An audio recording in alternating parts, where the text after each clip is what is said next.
Hello and welcome to another episode of Informed Society. In this chapter, I'm going to be discussing a little bit more about borderline personality disorder, but I'm going to be discussing about when, where, and how borderline personality disorder starts. People who struggle with various cluster B personality disorders, such as borderline personality disorder and coexisting disorders like narcissism, antisocial personality disorder, and histrionic personality disorder, they will lie, falsify truths, and make up stories to cover their dirty tracks. They are self-serving individuals. Brave, honest people that have become victims of their abuse will stand up for themselves and others by telling the truth and sharing valuable information through observation and educating oneself. They take what they've learned to educate and protect themselves, family, and friends from further manipulation and abuse. These individuals care about others by not allowing the abuse to continue. That is the sole purpose of this entire series, focused mainly on borderline personality disorder, along with other accompanying disorders mentioned earlier in the summary. Again, I'm going to keep their names anonymous for confidentiality purposes and out of respect. It is important to note that when someone has gone through some kind of traumatic experience in their life, a lot, but not all people will block out those experiences from their minds. It all depends on the individual and their capability to handle and process the information they experienced and witnessed, and it depends on the severity of the situation.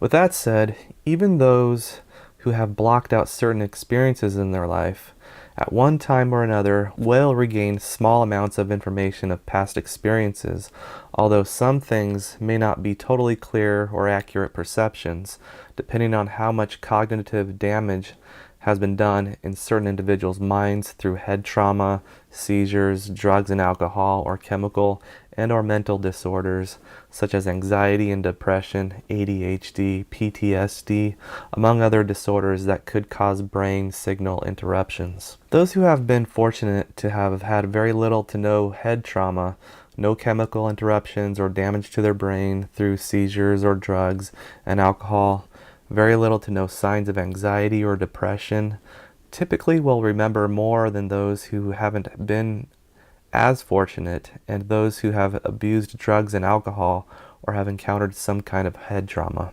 So it is very important to understand, while not everyone is capable of remembering everything, sometimes, even oftentimes, distorting their own memories due to biological and chemical interference factors, not everyone will have what others may assume and call others' memories as false memories.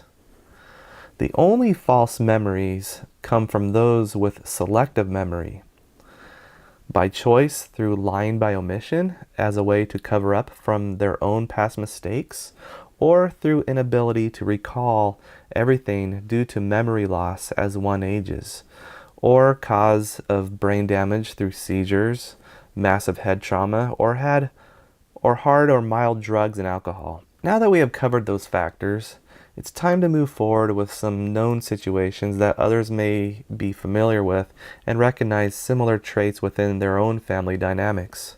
I have thoroughly observed and studied what different people reported within one of their relatives, which was frequent compulsive, manipulative, and impulsive behavior patterns that started from an early age. I also took notes and studied symptoms from what this individual with disturbing behavior patterns has confessed to experiencing and has been involved in willingly and unwillingly. Starting with this individual having multiple seizures during childhood, then being ripped from family by the age of 11 or 12 due to family, social, financial problems, including health conditions. The overall living environment was not ideal or healthy, especially as this person got older, living in a small 2-bedroom apartment with an older sibling of the opposite gender in one room while their parents slept in the other room. By the time this person reached 10 and 11, the older sibling, who was 5 years older, had already been involved with groups of friends that weren't a good influence with drugs and alcohol. Consequently, their mom decided to move out and take their younger 11 to 12-year-old child without notifying her husband or oldest teenager in advance.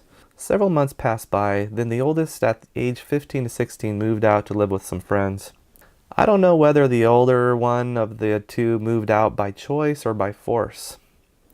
Not much was mentioned or spoken of the entire split up by the dad or the oldest about why the mom suddenly took their youngest of the two and left without notice. Either way, it's a sad situation to see happen to any adolescent children and the entire family. Relatives of this family did report strange social behavior among all four of them throughout a period of several years. Here are some other examples of contributing environmental and biological, mental and emotional factors that most certainly played a role in this individual developing symptoms of borderline personality disorder. The same father was routinely barely present mentally and emotionally among the company of others as he persistently recited historical facts out loud while no one listened to him because they heard the same repetitious record many times before. He must have been struggling with depression, anxiety, and PTSD in order to not be capable of communicating with the majority of others in the same fashion that most people would, like asking how others are doing, catching up on everyone's life experiences, displaying real interest in other people's lives by listening and sharing. Their mom barely spoke to anyone, usually displayed uptight, uneasy, anxious demeanor, while the other parent didn't know when to be silent and just enjoy the company. Right there, that speaks loud and clear poor communication skills and dysfunctional family dynamics from both of them. That same father worked most of the time, barely making enough to feed his family while asking other relatives for money on a weekly basis to help pay for the rent, feed his family, and money for gas in his car to get to work and back. He was hardworking and cared enough to take care of his family. Meanwhile, the wife didn't work due to some physical and mental impairment they could not afford to get her help with, as she did her best to be a stay-at-home mom. Neither of the parents followed through often enough with appropriate levels of consequences for their kids' actions. Their kids got away with a lot of disregard for others' thoughts, feelings, and safety, including having foul mouths at an early age. Remember, it is important to understand that environmental factors do play a big part in developing borderline personality disorder if certain things go unchecked. Here are some examples of that. Around the age of 8, their older child couldn't maintain his composure of seriousness at a relative's funeral.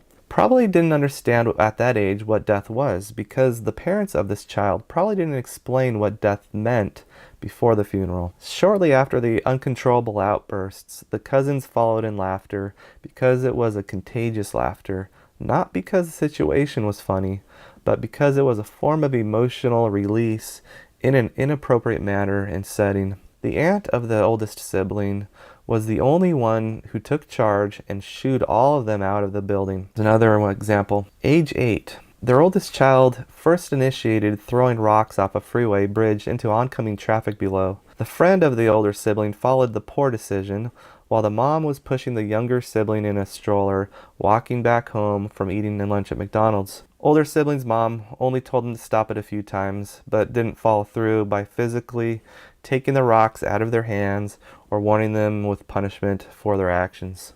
The police caught up to them and stopped to reprimand and lecture the 8-year-olds by scaring them into listening and understanding what they are doing is dangerous and can kill people. Meanwhile, the mom only said, "See, I told you so."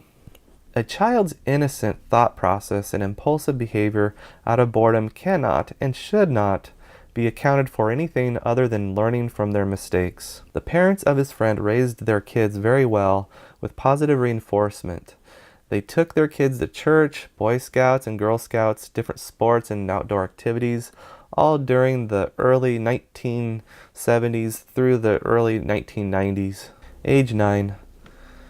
Their oldest child swore the F word at one of the cousins who told a silly fart joke relating to old folks farting old farts, so to speak, while on a walk through their grandparents' retirement community. Something as light-hearted and silly as that was not deserving of foul-mouthed treatment. There simply was not enough social structure, positive reinforcement, and activities to keep their kids out of trouble in their home and family. There was a lot of stark differences in discipline between the oldest siblings' parents and other kids' parents that did raise their children in healthy, positive, reinforced environments. So that's the end of chapter 2, and we're going to be moving on to chapter 3 now, where I'm going to be talking about when symptoms of borderline personality disorder go unnoticed. And you'll want to go to that one next and not skip ahead. Thanks for watching, and I look forward to hearing your thoughts, or maybe even some stories that we could learn from each other from, and much appreciated. Thanks.